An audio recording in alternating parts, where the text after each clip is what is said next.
What is going on, world? What's up, everyone? It's Zero here. Today I'm bringing you guys a brand new StarCraft 2 video. This one is between two players on the WCS Pro circuit. Spawning here in the top right hand corner of 16-bit LE, playing with the red Zerg pieces. He's a member of Team Liquid and is a very good Zerg player, to say the least. His name is TLO. And his opponent spawning in the bottom left-hand corner of the map, playing with the blue Zerg pieces. He's also one of the best Zerg players out there in the world. His name is none other than Elazer. So, guys and girls, I'm really excited about this game and this series because it was played at the WCS in Austin and was one of the games within the round of 16. So it's a very big matchup, to say the least. The winner of this, of course, moves on for a chance at, really getting, pretty highly seeded in this tournament that was played at the WCS in Austin. And I'm excited to see exactly what happens in this game. For sure. I think it's going to be very, very interesting because the ZvZ matchup is one of a lot of mind games that really comes into play. That said, let's check on what both of our opponents are deciding to do here. It seems like a hatch gas pool opener is going to come out of TLO. The same can be said for Elazer. So you see at the top left-hand corner, that production tab will show you exactly the build order that these players are going for. And I've got to say, when we talk about the ZvZ matchup and the highest level of play, a lot of times you're talking, the current unit compositions, generally speaking, start with Zerglings into Banelings and then Roaches, and then, as you go into the later game, moving into like Hydralisks and such. Sometimes you get a lot of cheese, though, in this matchup. Other times you get some macro-focused games that are absolutely epic on, epic proportions. Jeez, couldn't even say that for a second. But nonetheless, this matchup is one that is incredible when it comes to just things happening all over the map. There's just so much happening, and it's gonna be interesting, to say the least, what happens here in this game, as both players are going for that metabolic boost upgrade, which of course is a Zergling speed upgrade. Also, both players are going ahead and getting a couple of queens out. Now, I am seeing that there is a spine crawler coming in for Elazer, so I'm not sure exactly. It looks like he cancels it. I think he must have thought that maybe something fishy was going on, so he thought that maybe there was going to be a push, or maybe that was a misclick. I'm not sure, but nonetheless, he's going for that Baneling Nest. Both players getting those Baneling Nests. They're also going for those quick third hatcheries on either side of the map. So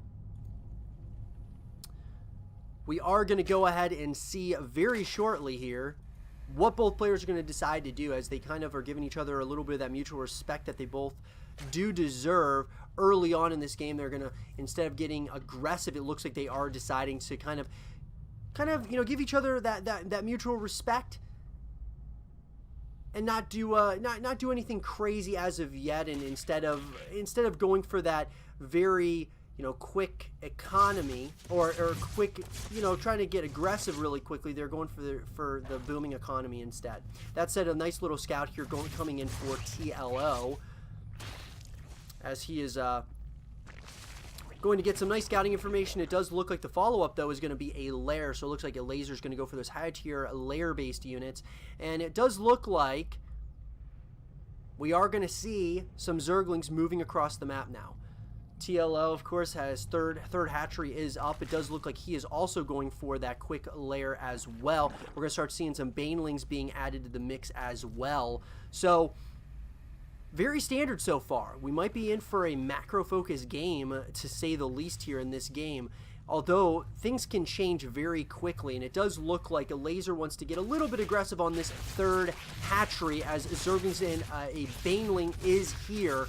Looks like that Baneling is going to get a nice connection, but this round is going to come in on that Queen. Looks like that Queen is going to be in a lot of trouble, but the Baneling does look like he is going to get a couple of connections. All that said and done, though, Elazer is forced back, and now we have the Spire, which is very interesting. Okay, so the Spire follow-up for Elazer, and I like this decision a lot.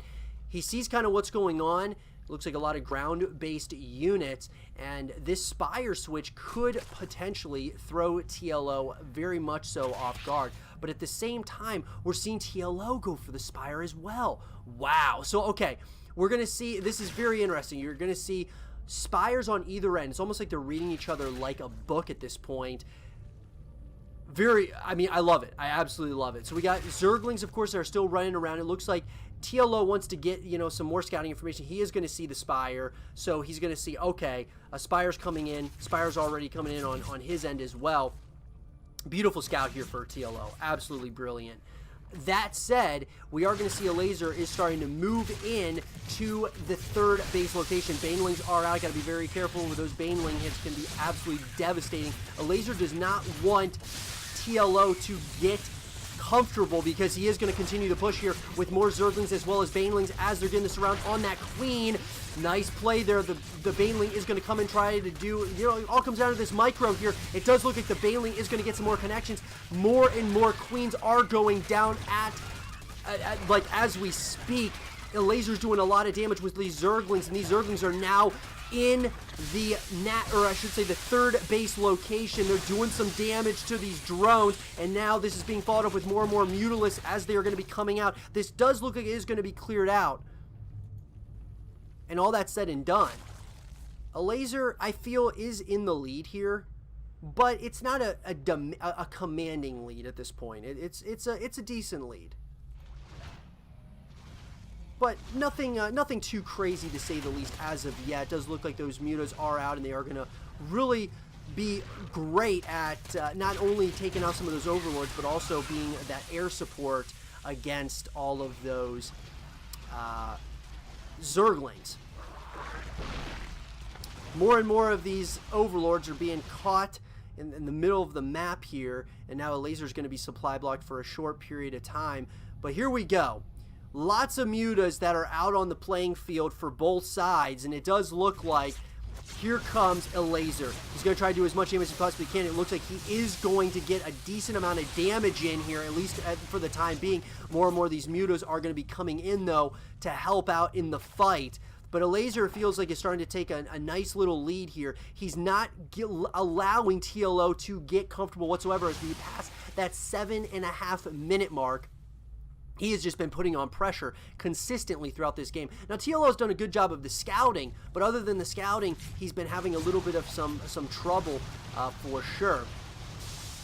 But here we go.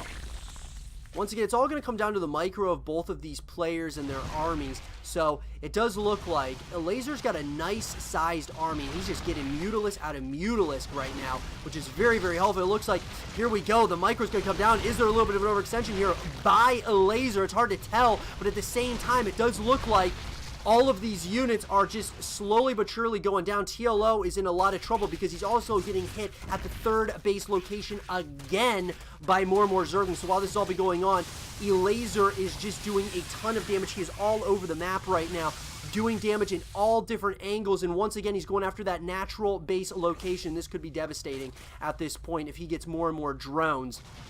That is for sure.